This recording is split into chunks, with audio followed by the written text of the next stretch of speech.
And a pleasure to be able to talk to you guys today with this new technology. We've ran it a couple of times, and people really love it. It's very easy to share information in a timely fashion. So we're grateful for this technology and this opportunity to get to talk to you guys. We wanted to kind of go through this idea of nutrition and genetics, so marrying the two together, because I think a lot of people that have known us for a number of years know that we started talking about this a number of years ago when it was still suspect in terms of other people understanding it. We now know that that's not true, especially with what's happened recently in understanding corn and the genome. So we wanted to revisit this because with the way things are going this year, and it's amazing the difference a year makes. Well, let's see. What's my problem here? Here we go. Last year, the last season when we were looking at corn, we had enough value in there that people could pretty much do whatever they wanted to. So Kurt snapped this picture, I think, last year when we were out on the crop tour. This year it's a different story. It's not quite that extreme, but most of you are relatively aware of the situation. If you did not pre-market, you know that the tight spot that you're in, and people are in this position all over the country. And so a lot of people are saying, well, you know, to grow corn is going to take a lot of inputs, a lot of fertilizer, we got a lot of rent. And so people ask me quite frequently, you know, how much fertilizer should I be putting on? Fertilizer can help and hurt, and there's a question mark there. And I think that's because, you know, most people understand that fertilizer is designed to help, but it's not a hindrance, but it can be, and it can be a very big hindrance if you don't know what you're doing. In most cases, it's true that it helps. I mean, let's talk about the entire group of nutrients across the board.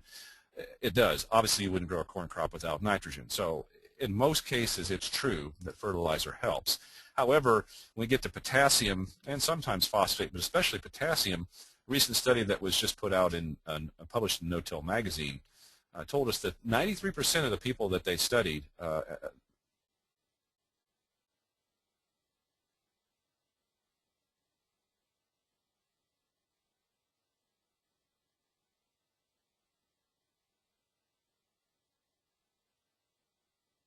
luxury. Research shows that excessive potassium also reduces yields in very sensitive hybrids, and we'll run briefly through that as we get into here a little bit later. If you're going to put on a lot of phosphate, trying to think that the phosphate might do you some good, phosphate ties up a lot of micronutrient nutrition and can reduce yields once it gets above a certain point. Once you get above high to very high and start loading it on, it doesn't really help you. In most cases, it goes in reverse because most people have never applied micronutrients unless they've done it foliar or some other way like that, and their pHs tend to get out of whack, and several things can go wrong. So you got to be careful. And obviously, you know, with nitrogen, you can do the same types of things. You can put on a lot of extra that you don't need. And so, like always, as we've told you for a number of years, the balance of that nutrition across the board is key. And even though I do not recommend that we try to hang out on the low end, I have seen low soils, low, extremely low, everything in the very low category with perfect weather actually yield an average of 238 bushels down here in central Indiana before. So it's not that we don't have enough, it's just that getting it in there timely is the secret. Now, what role does genetics play in this whole thing if we're going to talk about the distinct opportunity? Well, research shows that corn exhibits basically three distinct patterns of nitrogen uptake. So if we're talking about nitrogen in general, that's how the corn varieties separate themselves out as we know them today. The pattern of the nitrogen uptake and the product that you choose, the nitrogen product that you choose, determines the sensitivity to excessive potassium. So, for instance, if you're using exclusively ammonium sulfate or exclusively anhydrous ammonia or exclusively 28 or 32% or exclusively urea, things can go wrong if you're only choosing one choice. And so knowing what to do under those situations can make all the difference in the world. If the genetics are sensitive, then your pattern of fertilizer application makes a difference for achieving your yield goal. And so, for instance, if we knew we had too much potash and we had a sensitive variety, if we choose to put on some limestone early, or we put on 28% early with the planter and then come back and side dress with anhydrous ammonia, we will more than likely get around the problem. But if we choose all urea or all 28% or all anhydrous ammonia, we may do well, but we will not achieve our ultimate high top-end yield goal because of some things that will go on in terms of potash uptake that exclude nitrogen getting in properly. Corn will still yield even if you don't alter it, okay, in these situations. It just won't maximize. So don't sit there and think to yourself, oh, I'm hearing him talk about sensitive varieties, I'm going to lose a boatload of yield. That's not necessarily true. It's just that when we're talking about trying to get top in, we're not going to achieve it with excessive potash fertilizer if it's out of balance. And I've had some people that put on excessive potash before, not realizing what they were doing, and had highs of up to 280 bushel corn in the field in perfect years. And where they put on the excessive potassium, it never yielded above 200 again. So it can be significant if you don't know what you're doing. Now, let's go back to corn. Even though I shouldn't have to do this, I think for corn growers, it's amazing when I find out what people don't know about pollination. Normally what we're used to in the field when we see this is cross-pollination. We see corn tassels coming out, silks coming out, and the corn does not care where it gets its pollen. As long as the pollen is from another corn plant, it could be from itself, it could be a neighbor, and it's generally the way it happens is from a neighbor. That's what we call cross-pollination. Pollen from one plant crossing over with the silks from another. That's a cross-pollination event. Self-pollination can actually be achieved, and the guys doing the breeding work, of course, do self-pollination. They basically take this bag and put over the tassel to collect the pollen. They'll put a bag down here over the top of the ear, so the shoots come out and the silks come out, and they cannot be pollinated by anything other than what this bag the pollen that will be in this bag. So they will pop that bag off, put this bag on, and make sure that actually it's on the same plant. So this tassel here is going to pollinate the silks on that same stalk. So anyway, that's a self-pollination event, and so that once you do that, you start developing inbreds. You'll start seeing here that, this is a season from a couple years ago where we were out actually in North Dakota, and we saw one row that was having terrible pollination problems. This event happened as a result of this row not receiving its in-row starter and being delayed. So normally we would expect that the plants should be able to self-pollinate themselves effectively, but as you can see up here in the sky, that was one of those years it was cold and wet and the wind blew a lot, and so if the wind's blowing from this direction and blowing the pollen away, unless the pollen would fall from here and come down, if it had to fall straight down, it wouldn't get there, and so we had poor pollination issues. We talk about inbreds and hybrid offspring, and when we're talking about self-pollination, these inbreds have very, very strong characteristics. And so this is an inbred called B73. This is an inbred called MO17, Missouri 17. And when they are bred and bred and bred on themselves and develop these strong characteristics, they shorten up and get very, very strong in their genetic code. When they're crossed, then these two cross, you see this hybrid offspring that's basically, compared to the two inbreds, is monstrous. Here are the ears. Here's the B73 ear. Here's the MO17 ear, and of course, when you cross the two, here's your hybrid. And so this is what basically changed the world of seed corn in the United States. The genetics start in the inbreds. Corn is self-pollinated, and here's the original B73 line, if you will, bred on itself several times, and you see how it shortens up. So the traits get stronger in that selfing. Both parents are going to contribute to the hybrid genetics in the offspring, and the offspring is going to exhibit the dominant trait. This is going on in both non-GMO and GMO hybrids because even though we are changing some of the gene pool, the whole process still stays the same. The nitrogen management is not specifically selected for by the breeders. Other traits are more important to them. So what I'm trying to get at in this whole idea of the inbred is this idea of nitrogen management and potassium sensitivity is coming from the inbreds, and it gets stronger and stronger in that whole process until the hybrid is actually bred for, and then it will show the dominant trait. But we don't know oftentimes what that is because breeders are not selecting for it. That's the point. So the corn lines basically start separating themselves out by yield consistency, and the trait is not really looked for unless it would be looked for at a later date. So what research history do we have with this? Well, basically, a lot of this is being controlled by a protein called Zine that you might have heard us talk about through the years if you've been to our meetings, by Dr. Huber back in 1980. He actually studied and figured out that this Zine protein that they were finding had to be maximized at about a 2 or 3 leaf stage corn because it was actually turning on the kernels to develop the ear. Then a couple years later, after he was doing this work, he was working with Herman Warren and Charles Tye, and they released a very important paper back in 1983, 1984. There were 2 papers, actually, that talked about nitrogen timing and its link to potassium and causing some issues with being sensitive to excessive potassium based on the nitrogen management. The nitrogen timing and potassium tolerance study that we have shown you through the years basically came out from Huber and Tye, where they looked at different families and said, okay, this thing is tied specifically to families, and they released that research in 1991, and almost in some cases were not completely laughed out of the scientific crowd, but people really questioned whether or not these people thought they knew what they were doing. And lo and behold, Pioneer had money in the study, realized what they were saying was very important on potassium management, was breeding an inbred at the time called S as in Sam, S8, and found that that's what was in Pioneer 3394 because the parents for 3394 were basically in that study that Huber and Tye did. So you can imagine, you remember what happened in the 1990s with Pioneer's breeding effort. They took that information, never told anybody that they had it, and went straight forward and made countless billions of dollars. Then, the University of Illinois finished the corn genome mapping back in about 2007, and lo and behold, they had to come out and say it's pretty obvious in the genetic code that the nitrogen timing and this potash sensitivity are real, and that Huber and Tye were dead on in their work, and it basically unvilified them, and people said, you know, that was actually a pretty amazing piece of work.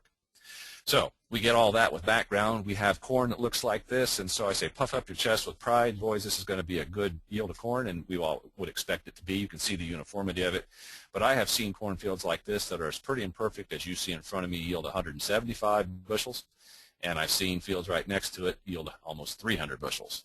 What's the difference? Well, we go back to what this corn plant really does for us if we understand it, and it's happening at this stage. Basically, you have here a almost a 2-leaf plant.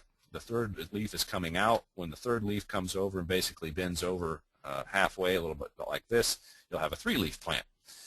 This root system that's at the bottom, which is what we call the seminal and radical roots, once it germinates, it sends out these roots, and then when the corn plant gets within 3/4 of an inch to an inch of the surface, the nodal roots, or crown roots we will call them, sometimes we'll call them brace roots when they show up above the ground, start to form. However, in that corn plant, this root system at the base here that I'm circling, the seminal and radical roots, is designed to take this corn plant through 5 true leaves. So we have to add another 3 or 4 leaves here to get to 5 true leaves. And by the time we get to that 5th leaf stage, basically the ear is completely formed. If you see this picture, and any of you have been to our meetings before have seen this, but this picture is going to show you, this is from Purdue University's corn germination to knee high. You see this ear here. This is a 16 or 18 round. You can't see on the other side to know. We can count and make it, find at least 16 or 18, and you lose count at 55 kernels, which are, as you start to lose the resolution somewhere in this area. So this is B5. The ear is completely formed, and at this stage, basically, it's done. So anything that has to be affecting that plant, that small plant I just showed you, has to be done by that stage. Now, 3 different distinct classes of corn based on the nitrogen use and timing. You have basically what we call workhorse corns, or early nitrogen users. You have intermediate style corns, which tend to be more semi-flex in their earing, and they're going to be mid-season use somewhere around a week or 2 prior to pollination, up to about a couple of weeks after pollination. And then you have what we call the racehorse corn, which uses very, very little nitrogen up front to really program itself, but uses a great load of nitrogen at the end of the season, up to much as 60%, they're estimating, up to 3 to 6 weeks after pollination. So when you continue to get rain and you continue to put nitrogen in that plant, those corn kernels just get heavier and heavier and denser, and it just keeps yielding. So here are some hybrid characteristics that are somewhat linked to that whole process of knowing that. If you look up here at first, the way they break themselves out into what Don called type 1, type 2, and type 3 corns, which basically means workhorse, intermediate, and racehorse corns. The nitrogen timing was the key factor in understanding the difference between the 3. Early pre-tassel, as you see here, the workhorse corn is going to use most of its corn pre-tassel, and for those of you who remember Pioneer 3782, it was the ultimate workhorse corn. It used 80% of its nitrogen before it ever tasseled. Most of the varieties you can imagine that are pretty forgiving are intermediate type hybrids because they tend to want to grab that nitrogen right around pollination time. So they tend to be the ones that fit our program the best, and that's probably what most of the industry has, with a large smattering of every different maturity range that we are in the United States. The later season ones typically always are racehorse type corns because they have the maximum top end nitrogen yield potential. The nitrogen form that you should use if you're buying these types of corns, it does make a difference on how you use your nitrogen. Workhorse corns and intermediate corns and racehorse corns all respond to a mixture of nitrogen programs, believe it or not. Don Huber's research also proved that. So you can use a mixed form of 28% on any of these corns. However, this one is going to do best on a total load of mixed nitrogen as 28% early, or you can use anhydrous if you get plenty of water to make sure that the anhydrous gets into that. But you always want to have water. As you see down here, the water use has to coincide along with when the nitrogen is being utilized. So on a workhorse corn, you don't want an early season drought in the first 6 weeks, but you're going to have a stinky ear because if you can't get enough water and you can't get enough nitrogen, you're not going to get your ear size formed. So in a hot, dry, upfront year, you're going to have trouble with workhorse corn, and if it rained later in the season, your workhorse corn won't yield well, but if you have some racehorse corn planted, it more than likely will. The nitrogen form on the intermediate, again, is a mixed form. It could be both 28% and early anhydrous. On the racehorse, 28% or ammonium sulfate up front is fine, and then ammonia late is the best situation you can get for it, and the later you can put on the anhydrous, the better, and if you're going to put on anhydrous really late, that's when you want to use Inserve with it to maximize its potential. The potassium timing that goes along with this is interesting. The workhorse corns are going to tolerate this early K problem that we've talked about much better than the racehorse corns. Your intermediates are moderately sensitive, and then your real ultimate sensitives are the ones that are the really racy corns, and they are not going to allow, because the plant will choose to get that nitrogen to make the ear. The more nitrogen you bring in as an ammonium form early, the potassium is actually excluding the ammonium from getting in. That's a different story in science that we have some time to talk about this winter at the meetings. We will. But really what it's doing is it's bringing in so much potash that it will not allow the ammonium nitrogen to get in there. And so as a result, the ear will not be as big. Waterlogging, if you have wet soils, these tolerate that waterlogging well. This varies by the genetic and the parent makeup, and it also on the racehorses typically don't tolerate that well at all. Water use, again, early for the workhorse, medium for the intermediate, around tasseling time is perfect for that, and then at or after tasseling for the racehorse is always the best. One thing we saw this year is we got back into some herbicide carryover when we had that dry weather last year that people forgot all about, and you're going to see some of this carryover situations and also herbicides applied directly to them. Workhorses typically tolerate these far, far better, and some of the guys who had some corvus and some other injury this year and some carryover issues found that out, that their workhorse corns went all the way through and their racehorse corns got beat to death. So there's a lot of difference in the way these things react. Now, if you happen to be a guy that can talk families or find a breeder that will, well, here's some things you can use. These known families here have some of that stuff already figured out for you. LH82, which is when the short corns were out in the mid-1990s to late 1990s, those short corns had an LH82 parent. It was actually patented.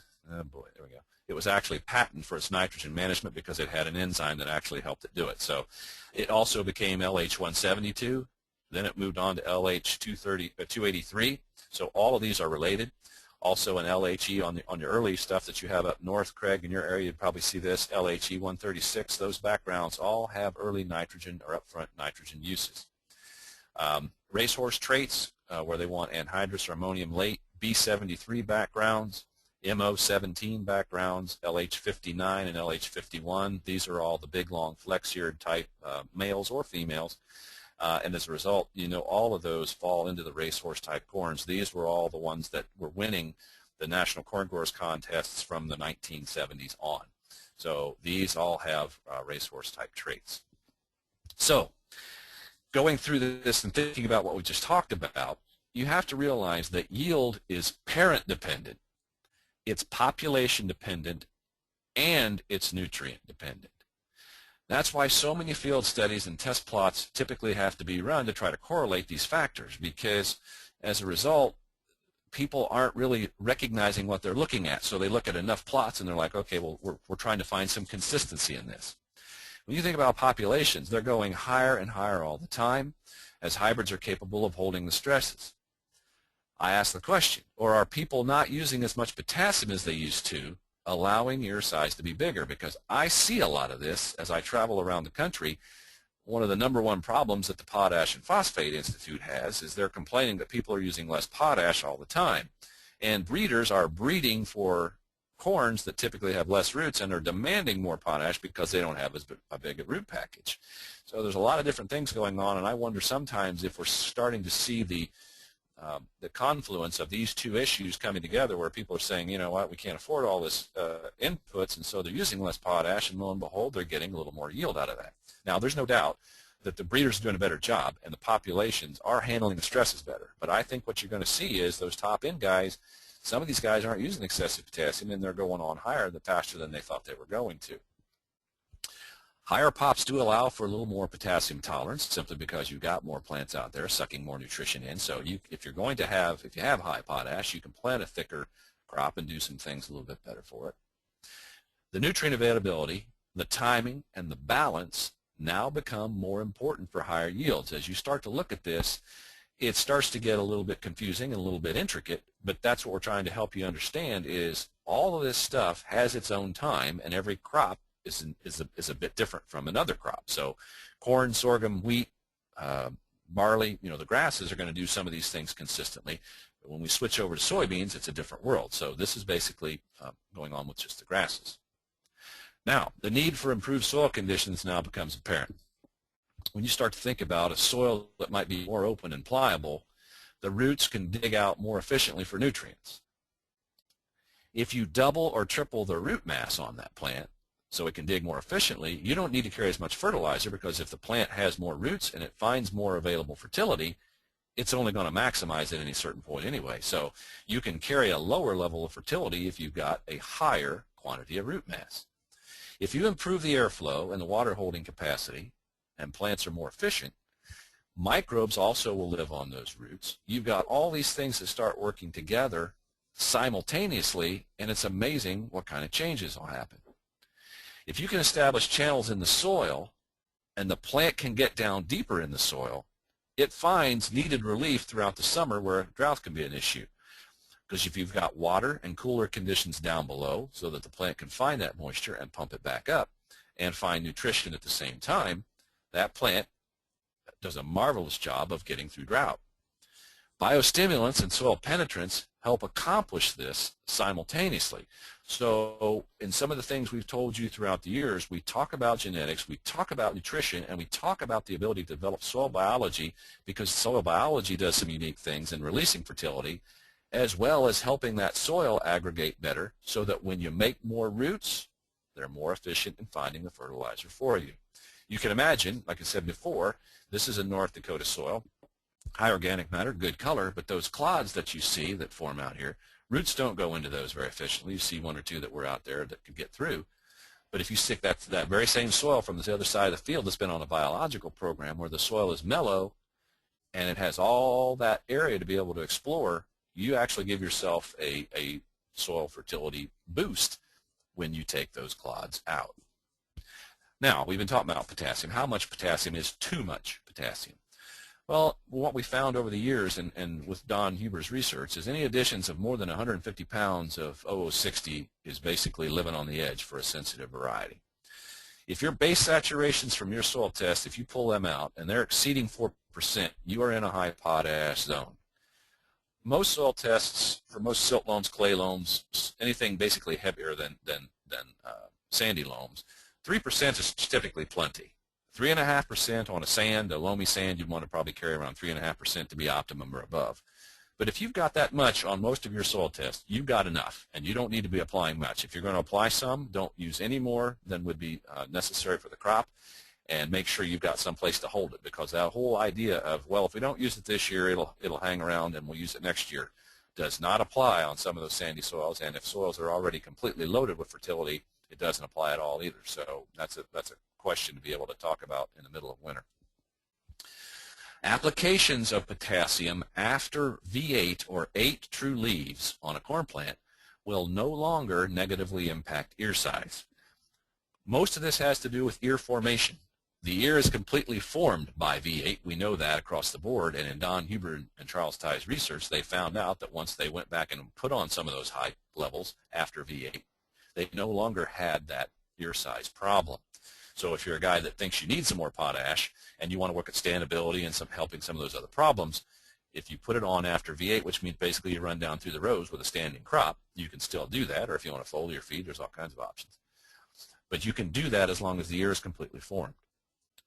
If excessive K is present and you want to grow racehorse corns, and you know you have that problem, but you like that variety, if you can apply a little extra calcium, you will offset the potassium problem. This was also noted in Huber's research.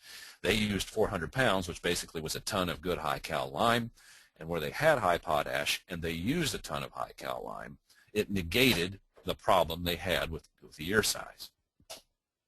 If you need potassium but can't hold it, or it's too late for spreading, foliar feeding is a good option. And I think this is where people are actually starting to come around now. They're saying, okay, if I've got potash in the soil and I can put potash on my plant, which is cheaper? Because if I've got enough in the soil, but I'm afraid I get too dry, or maybe I've got a variety I'm not trusting or whatever, put a little potash on in my foliar feed, that can fix the problem.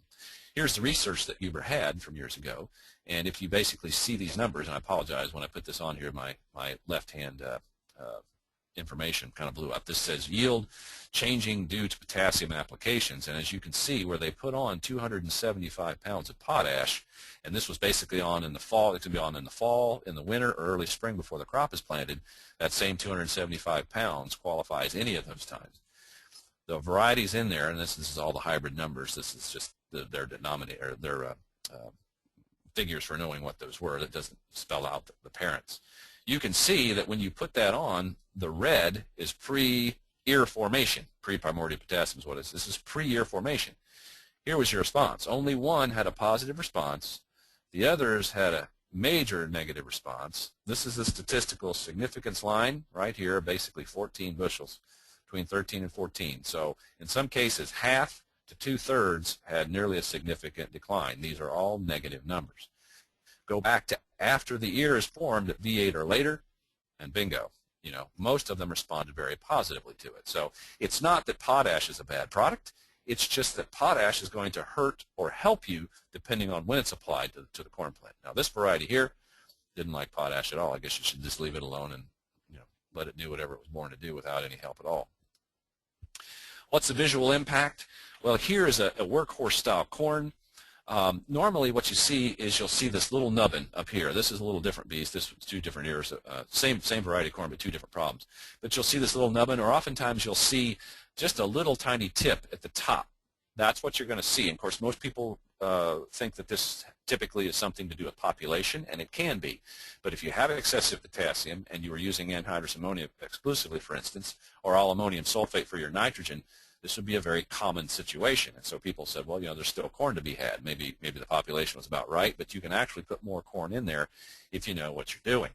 So typically what it's saying is it's taking the top end off the top of that crop, and you out and say, and you probably did, but there may have been a lot more yield there that you could have achieved if you planted a thicker population, or you put in a little different nitrogen management, or you let the potash levels fall down a little bit.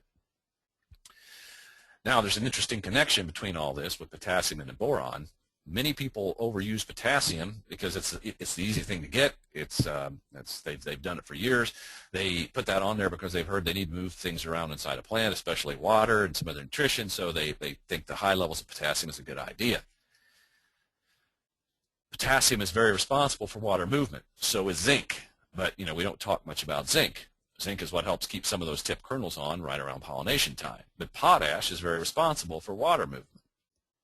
Boron, however, is very responsible for seed formation and sugar movement.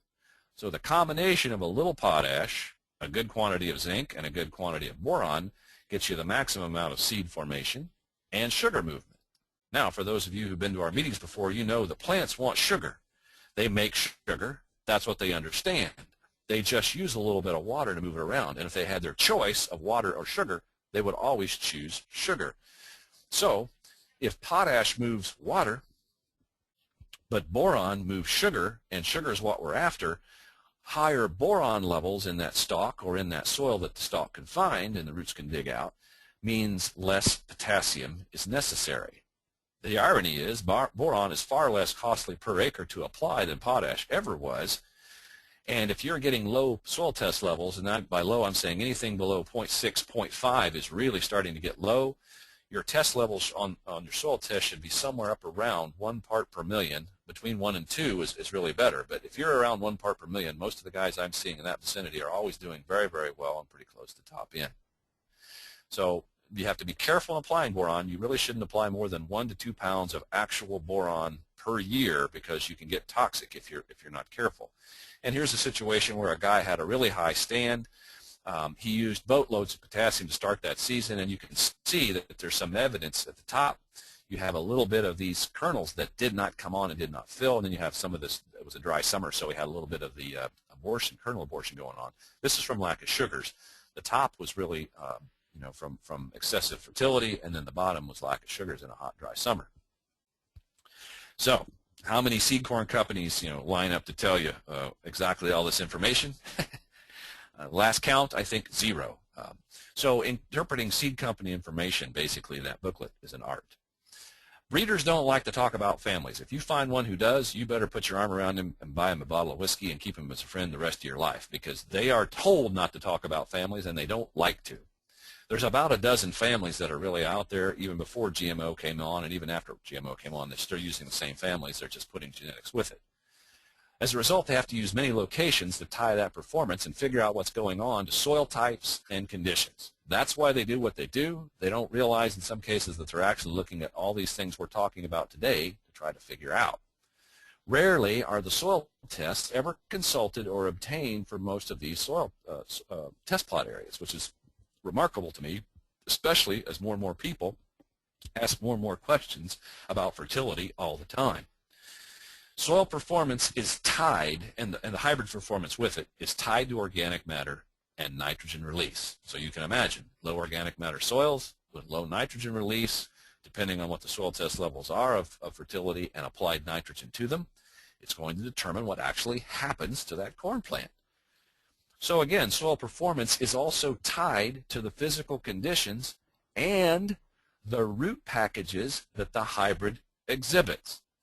You guys know that there's root ratings for all these corns that are out in the books. Most people never gave 1 ounce of thought to a root rating other than, I'd rather have a better root than a poorer root.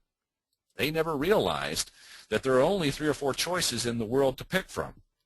This is right out of a book that I have on my shelf called Roots, the Hidden Half. And this whole chapter is about corn roots. And you have about 4 choices. You have a corn plant that will put out a fibrous root system with a deep root system at the same time. You have one that puts out almost exclusively a fibrous root system. You have one that puts out almost exclusively a deep root system, and in some cases ones that put on hardly any at all. These are all the 4 mutants that the breeders have to choose from. Obviously, most people are not breeding corn without roots, so they're picking one of these 3 other ones. But you got to think about that as you go out and look at corns at test plots, or ask for, the people who are selling those corns, hey, what kind of root package does this thing really have? Because roots are going to determine performance based on how things are working out there for you in the field and what kind of predominant soil conditions you actually have in that field. If you have a cool, wet soil and it stays cool and wet throughout the greatest percentage of the season, you should probably go to a workhorse corn that has a fibrous, almost exclusively a fibrous root system that stays up on top, because it's not going to dig down deep anyway under wet conditions. If you have a nice, warm, wet soil, then a fibrous deep root combination is perfect, and an intermediate style hybrid that has high yield potential is a great choice for you. And so this is where most of the soils and most of the people that buy corns for top end work, right in this region. This is why most breeders are looking at these, because they see this more often than not. Then if you know you have a nice warm high organic matter soil that allows for deep root penetration, you should be buying a corn that has a racehorse package with a deep root system in it. Because if you can get down to water and have lots of nitrogen late in the season with that water, you're going to maximize your potential. Now obviously, if this is a situation where you have this going on and you see it and you like it, but you've got excessive potash, you have to ask the question, what's the lesser of two evils?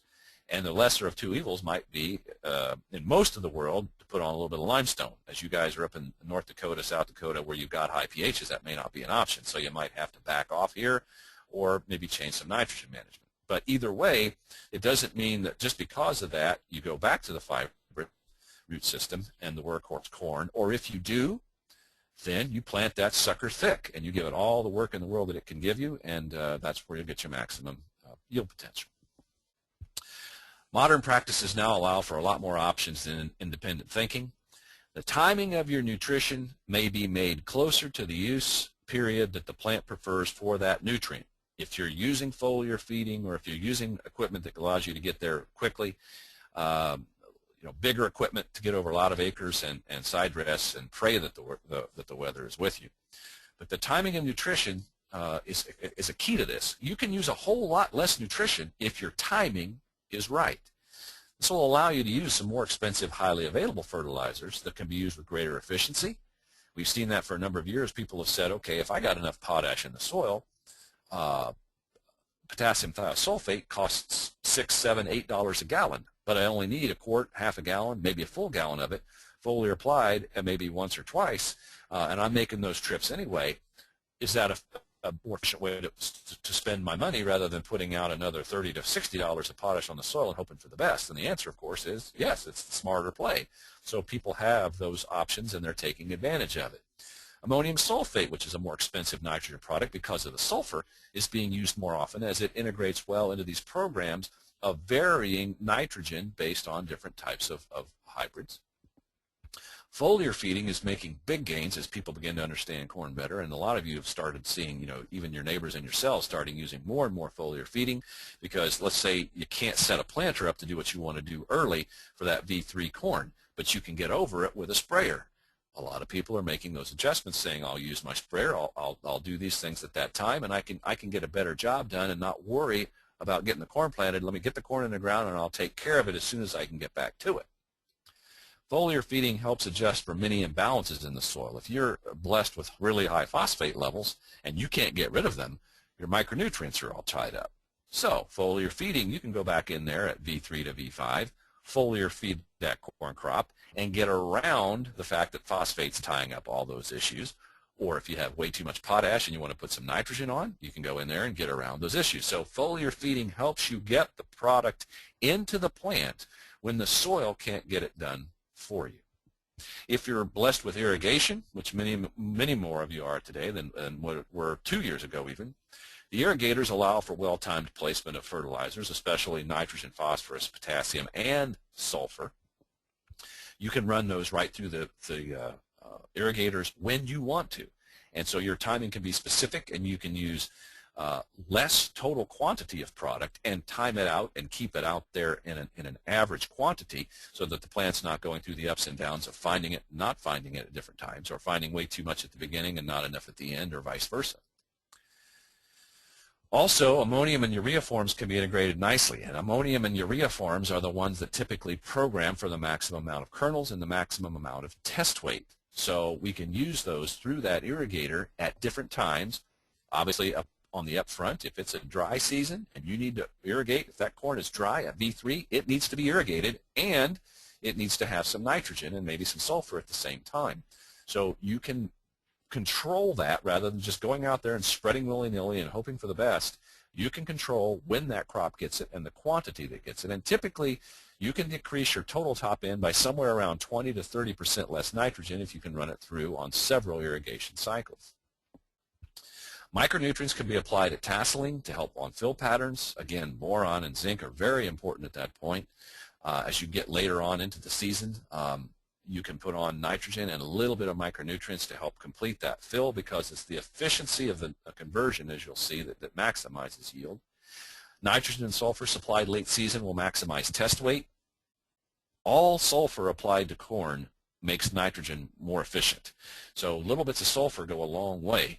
And so if you're going to get maximum test weight, we know that that comes from ammonium nitrogen, ammonium or urea if it's foliar fed, and urea can be used if it goes into the plant immediately. If it sets in the soil for more than a day or so, it's going to turn to nitrate. But if it's going to go in there in a very quick time, or foliar fed or whatever, you can use urea forms. But that late season nitrogen moving into that plant is going to give you test weight.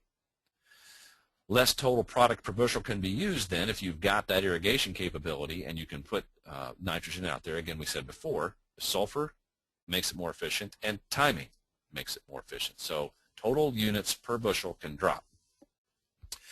What happens in the end ultimately? The yield and standability. It's the end of the season. What kind of things are going on? Well, standability is related to the genes. It's also related to the nutrient availability, especially the nitrogen, believe it or not, back before it's ever knee-high, and the weather. The water timing is critical to nitrogen and dry matter accumulation. Once the kernel fill starts on that corn crop, the sugar flow cannot be interrupted, or kernel abortion starts. And we've all seen that. We all remember the hot, dry years. More than 20 minutes of interruption of sugar flow and the kernels abort. So that's how important it is to keep a high level of sugars all through that kernel set period on a corn crop. Once the heavy flow into the determined ear and the determined kernels starts, cannibalization can take place. So when you start to see kernel abortion, you've already started probably looking at cannibalization. And cannibalization, of course, is the movement of the sugars and the nitrogen from the base of that plant being redistributed to move up through the plant and go into the kernels because the kernels are demanding it. Now, when that process starts, it triggers enzyme production inside the plant that gets pushed out into the root zone through the roots that signals root rots in the soil to enter the plant.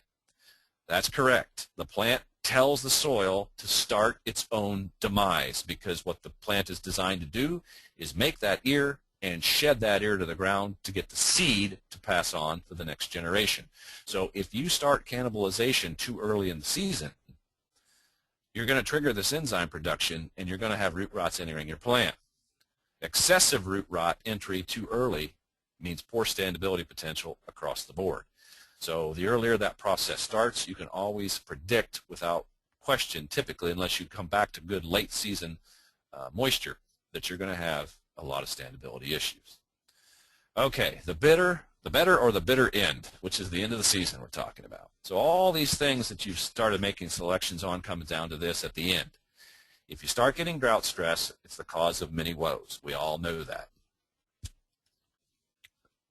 Drought stress keeps water or nitrogen from entering the plant. And it's really water and nitrogen.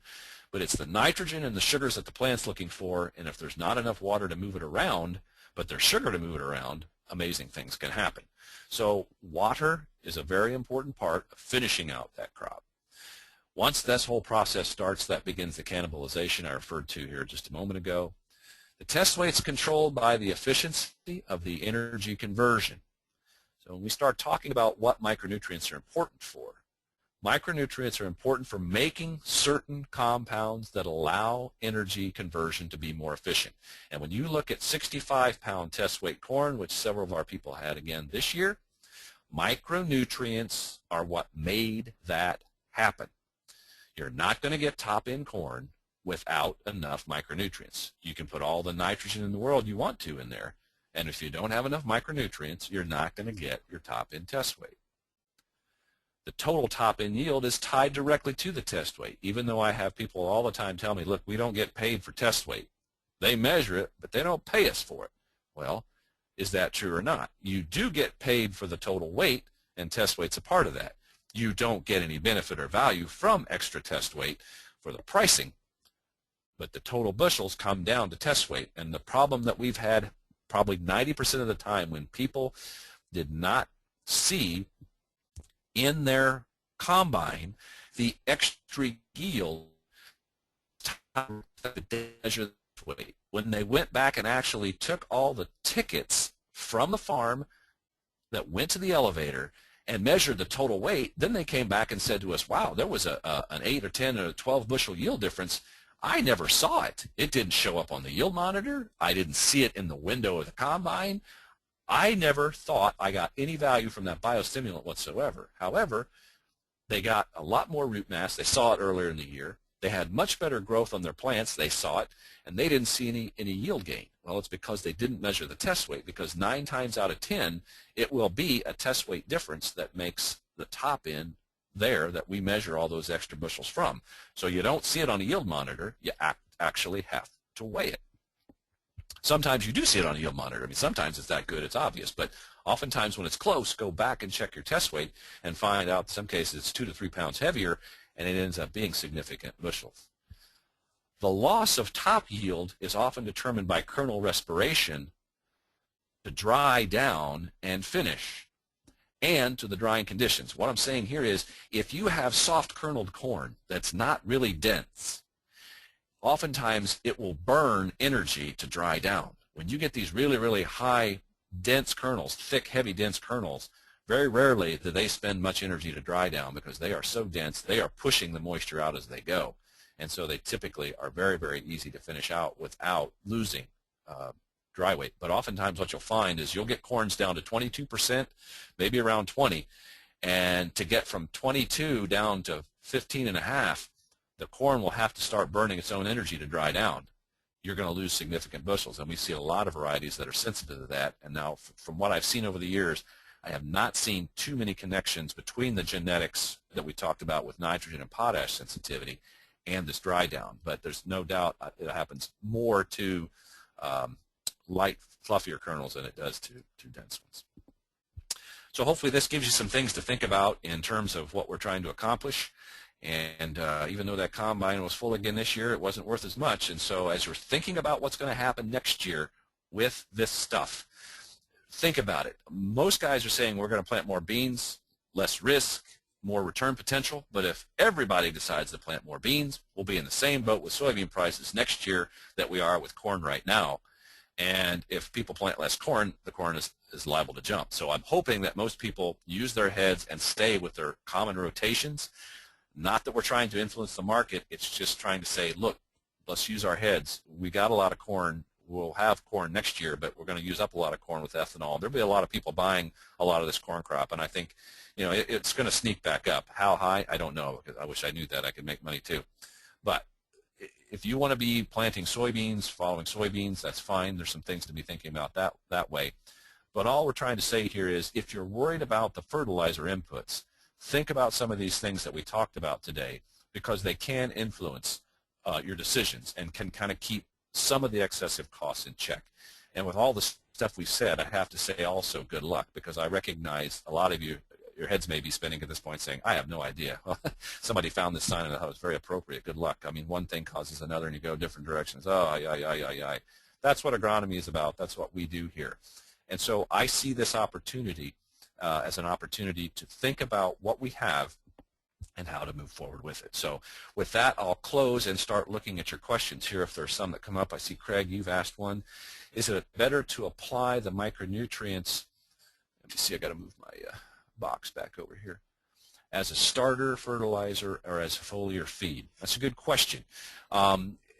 I'd say the answer probably depends on the soil test levels themselves. If you are in an extremely low condition that you know and you can document, then no doubt it's smarter to go ahead and apply a quantity in the starter, because you do have some needs for micronutrients on ear formation stage. However, do not try and meet that entire need for the crop season with a starter.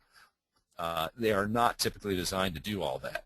If you're in a very, very low situation, the smarter play would be a little in the starter, and then if you're planting, let's say, glyphosate-tolerant Roundup Ready corn, whenever you're making an application of glyphosate, apply a little more in the foliar feed and spread those dollars out through the season rather than trying to hit a home run and put it all in the starter. Okay, hope that answers that question for you. Jared, in general, should northern plains growers be leaning toward workhorse, better for cool, wet soils, while southeast would lean more toward intermediate corn types or even racehorse corn types? It's not necessarily true that you'd have to work with workhorses up in the north. We know, for instance, there are very good workhorse corns that work in the north. The idea being it's been more challenging for guys to manage nitrogen with those corn types and soil types that you run into up in the north. So if you can use workhorse hybrids and get your work done and get your nitrogen done up front at high populations, and where you know you're going to have water and you'll eventually have heat, you may be better off in the total year after year after year, provided the workhorse corn has good high top end potential. What you don't want to do is buy yourself a workhorse corn that's made to really put on some really beat up soils, and it has a top end of, let's say, 140 or 50 bushels, never gives you 220. You don't want to take those chances. You'd be better off with the intermediate types in that sense and work towards racehorse if you can. As you move to the southeast, there's no doubt with the season that we've got down there, a lot of guys with a lot of rainfall in the southeast on the sandier soils, they know they get a lot of leaching. So you can leach a lot of potash away, but you've got a long season, you've got plenty of heat, and you can keep putting nitrogen to it, and that's why in some cases, one or two of the guys that were supposed to join us today here, if they have, they're growing 240, 50 bushel corn, 280 bushel corn, not uncommon in spots in the fields of 300 in many places this year, because if they can kind of put that nitrogen out at different times, it's always smart to work with racehorse corns if you can. Once you have irrigation, you can do all that stuff even on a shallow root system, whereas up in the north, you guys know what you face year in and out. Some years you have whoppers for roots, and other years you have almost nothing. Just depends on the season. Okay, any other questions? Anybody else that wants to try to do this presentation for somebody else, you're welcome to try.